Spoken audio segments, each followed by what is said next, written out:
For readers of Thiauba prophecy, we all understand that meditation and concentration are essential steps for elevating ourselves. But what exactly are meditation and concentration? Some people say concentration involves practices like yoga or some other similar exercise.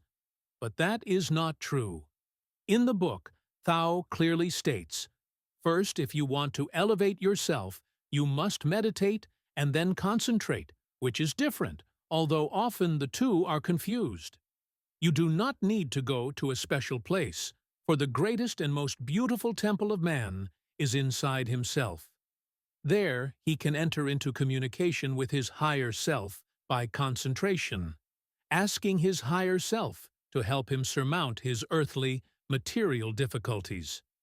Practices like yoga or any similar physical practice cannot enable us to connect with our higher self.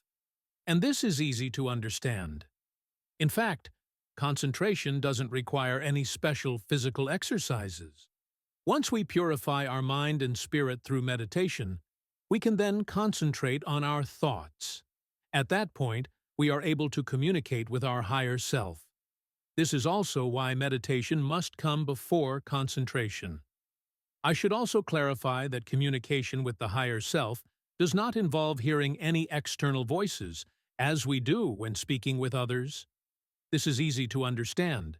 Communication with the higher self occurs when ideas naturally emerge in your mind. After all, just as people can sometimes communicate through telepathy beyond spoken words, communication with the higher self is very similar to telepathic interaction between individuals. Another important point is the posture during meditation and concentration. You simply need to sit as shown in the illustration. There is no need for specific hand gestures. Personally, I don't believe that those who pose their hands in special ways can meditate for long. Just let your hands rest naturally on your knees. If your legs can't fold upward as shown, you can tuck them beneath your body. Though this position is harder to maintain for long periods, that's not a big issue, since beginners typically can't meditate for long anyway.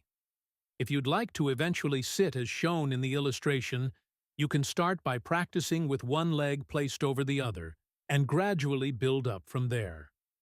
Now let's talk about the environment and timing for meditation and concentration. As mentioned in the book, you don't need to go to any special place, because the greatest temple is within yourself. However, it is important that the environment be quiet. When starting out, many people find it difficult to enter a meditative state.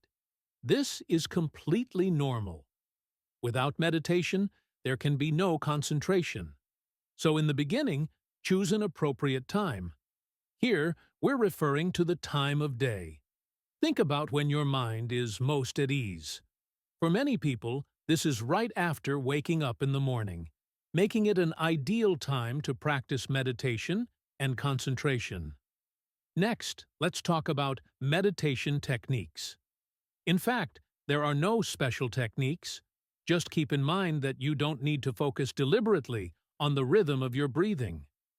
Many beginners mistakenly try to control their breathing. Communicating with your higher self during concentration is a meaningful experience. Many of your problems can be resolved.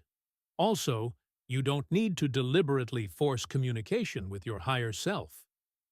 Now let's talk about what kinds of problems your higher self can help you solve.